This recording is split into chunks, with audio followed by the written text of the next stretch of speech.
4Chapter10EPICA, the European project for ice coring in Antarctica ice core control for Dome Sea in Antarctica, has been analyzed back to 0.8 million years, recording 8 glacial cycles.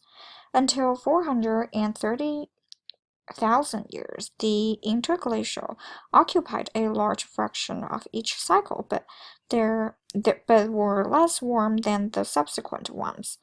During each glacial cycle, glacial conditions last about 90% of the time, and interglacial only 10%. The interglacial saw sea levels higher than at present during marine isotope stage 11, 427 to 665,000 sea levels rose 6 to 13 meters above present in both the Greenland and West Antarctica ice sheets collapsed, according to Raymond and Mitrovica Lake sediment records from northeastern Siberia indicate that stage 11 C was 4.5 centimeters warm, 4.5 degrees Celsius warmer than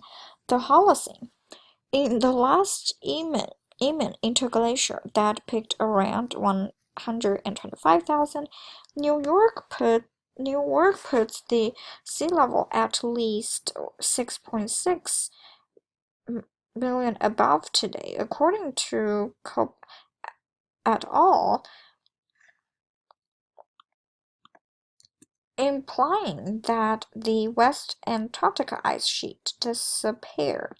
Forecasts expanded northward in Europe and North America, and temperatures were probably 1 to 2 degrees Celsius above present. Beginning around 115,000, the Earth began to cool. There was extensive glaciation in both hemispheres by 75,000. Following some amelioration, more severe glacial climatic conditions returned after 30,000 years during the last glaciation maximum, LGM, which culminated about 21,000. Land and sea ice covered about 30% of the Earth. Ice sheets 3 to 4 kilometers thick covered northern North America. The Laurentide, which extended from Canada into the northern United States, the Carolina over the western Cordilleras in the Indian Ocean, in the Queen Elizabeth Islands of Arctic Canada, and funnel Scandinavia, with ice also over northern and western Britain and the North Sea, and a marine-based ice sheet in the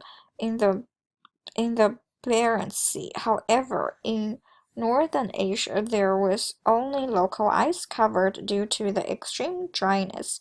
Average temperatures fell by almost 6 degrees Celsius globally, about 5 degrees Celsius in the tropics and 15 degrees Celsius in mid-latitudes. The presence of the massive Laurentide ice sheet resulted in a split jet stream with storm tracks passing both north and south of the ice sheet. Permafrost delays Siberia and much of Central Asia and Europe.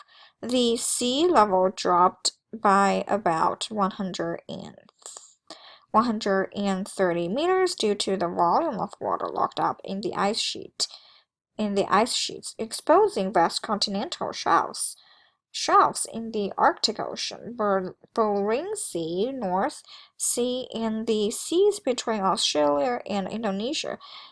Snow lines were lowered by about 1,000 meters on average, and mountain glaciers were much more extensive than today. global climate underwent large and abrupt fluctuations during the last glacial cycle. Ice cores from Greenland around 24 such Dangsard also grown oscillation since 105,000 with a recurrence time of about 1500 years. They are characterized by a rapid decadal scale warming followed by a slow century-long cooling. Their cause is still unclear, but they appear to reflect changes in the ocean circulation of the North Atlantic. Marine isotope stages, marine oxygen isotope stages, or oxygen isotope stages, are alternating warm and cool periods in the Earth's paleoclimate, deduced from oxygen isotope data, reflecting changes in temperature derived from data from deep sea core samples, working backwards from the present, which is IMS 1 in the scale. Stages in even numbers have high levels of oxygen 18 and represent cold glacial periods, while the odd numbered stages are troughs in the oxygen 18 figures representing warm interglacial intervals. The data are derived from pollen and foraminal remains in drilled marine sediment cores, sapropels, and other data that reflect historic climate. These are called proxies. The MIS timescale was developed from the pioneering work C. Sale Milani in the 1950s and is now widely used in archaeology and other fields to express dating the Quaternary period, the last 2.5 million years, as well as providing the fullest and best data for the period for paleoclimatology, or the study of the early climate of the Earth, representing the standard to which we correlate other quaternary climate records. So, Milani's work in turn depend on Howard Urey prediction in a paper of 1947 that the ratio between oxygen 18 and oxygen 16 isotopes in calcite, the main chemical component of the shells and other hard parts of a wide range of marine organisms, should vary depending on the prevailing water temperature in which the calcite was formed.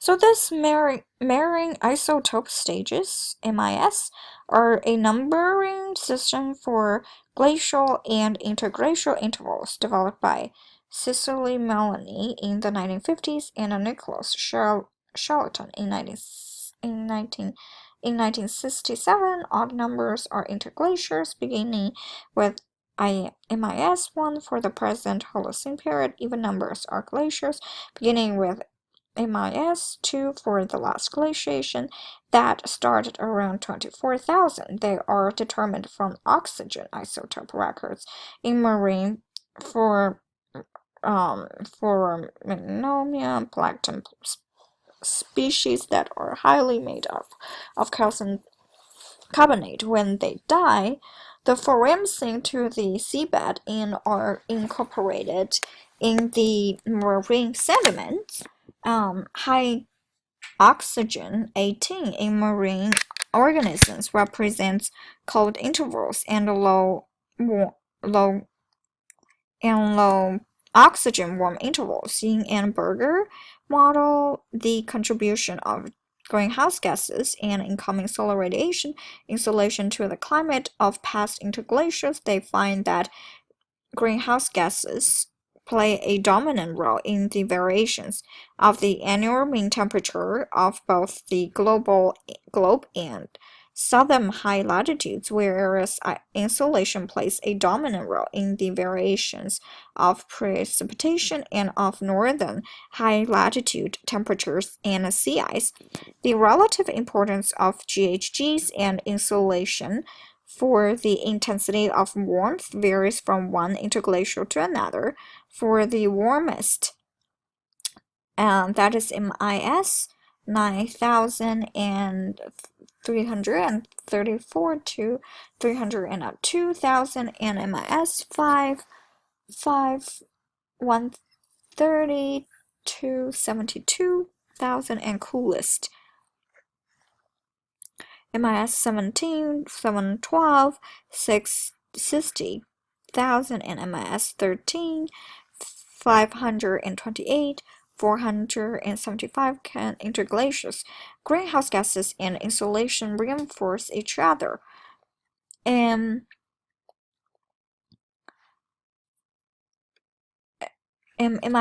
11, 427 to 364,000, 15, 621, 569,000 is warm-cool interglacier due to its low greenhouse gas concentration despite its insolation contributing to a cooling warming. MIS 7, 244, 191,000, although having high greenhouse gases concentrations, cannot be classified as a warm interglacier due to its large insolation-induced cooling. In MIS 19 appears to be the best analog in terms of these two forcings for the Holocene MIS 1. Well, it is so hard to understand. No wonder that climate change communication is really hard and a lot of people don't get it. So now the recent work suggests that post-glacial warming from 22,000 was initiated by increasing exotilt in the precessional shift of the June solstice toward perihelion, which warmed high northern latitudes and began to melt the ice sheets. This was accelerated by rising carbon dioxide levels supplied by the Southern Ocean that have been shown to precede global temperature increases by a few centuries. The rise in Southern Hemisphere temperatures is steady,